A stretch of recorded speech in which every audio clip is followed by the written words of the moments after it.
মেনচুৰেশ্যনৰ কুৱেশ্যনো সকলোৱে দেখিছে আৰু মেনচুৰেশ্যনৰ ফৰ্মুলাও সকলোৱে মনত ৰাখে, কিন্তু তাৰ ভিতৰত এক্সামত আমাৰ প্ৰতিটো কুৱেশ্যন একদম ডাইৰেক্টলি ৱেট নাহে। যেনেকৈ এইটো কুৱেশ্যনতে আমাক দিয়া আছে ৰেক্টেংগল এটাৰ পেৰিমিটাৰ। ৰেক্টেংগল এটাৰ পেৰিমিটাৰ বুলি কোৱাৰ লগে লগে আমাৰ মাইণ্ডত কি আহিব?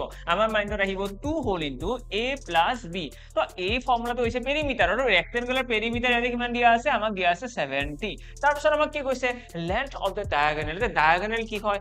ৰেক্টেংগল এটাৰ যেতিয়া ডায়াগনেলৰ কথা কোৱা হয় তেতিয়াহ'লে আমি তাৰ ফৰ্মুলা মনত ৰাখো a square plus b square. ইয়াৰ ওপৰত কি আহিব? ৰুট আহিব। Root a square plus b square equal আহি যাব আমাৰ তাৰ ডায়াগনেল লেন্থ অৰ্থাৎ 25। তো ইয়াৰে পৰা আমি গম পালো যে ৰেক্টেংগল এটাৰ ডায়াগনেলৰ লেন্থ কি হয়? ডায়াগনেলৰ লেন্থ আহিব এইখিনি। আৰু ইয়াৰে পৰা আমি কি উলিয়াব পাৰিম? ইচ্ছা কৰিলে আমি a square plus b square উলিয়াব পাৰিম, আৰু a square plus b square ইয়াতে আহি গ'ল কিমান? 20।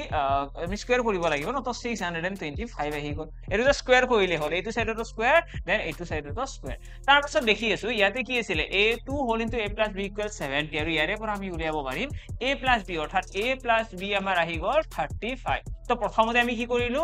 বাহু দুটাৰ যিটো ৰেক্টেংগুলাৰ কথা কৈছিলে তাৰ বাহু দুটাৰ যোগফল উলিয়াই লৈছো, আৰু লগতে আমি তাৰ বাহু দুটাৰ যিটো আমাক ডায়াগনেল লেন্থ দিয়া আছে তাৰ পৰা স্কয়াৰ উলিয়াই ললো। এতিয়া ইয়াৰে পৰা আমাক উলিয়াব কি দিছে? এৰিয়া। এৰিয়া মানে কি হয়? এৰিয়া মানে হৈছে ab, অৰ্থাৎ দীঘ উৰণ প্ৰস্থ।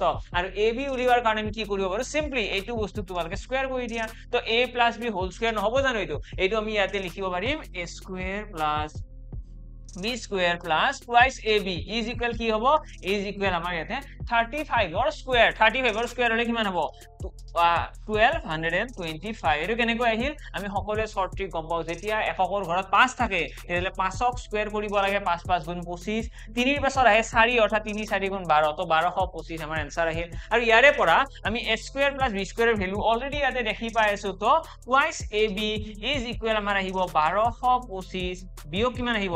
625। যেটো সলভ কৰিলে তোমালোকে দেখিবা 600 আহিব, যেটো আকৌ টুৱাইস ab আছে ন, দেন 2 ৰে কাটি দিয়া ab ইকুৱেল আমাৰ ইয়াতে আহি গ'ল 300। তো 300 will be our correct answer। তো অপশন সি আমাৰ কাৰেক্ট হৈ যাব। আশা কৰো ক্লিয়াৰ সকলোৰে।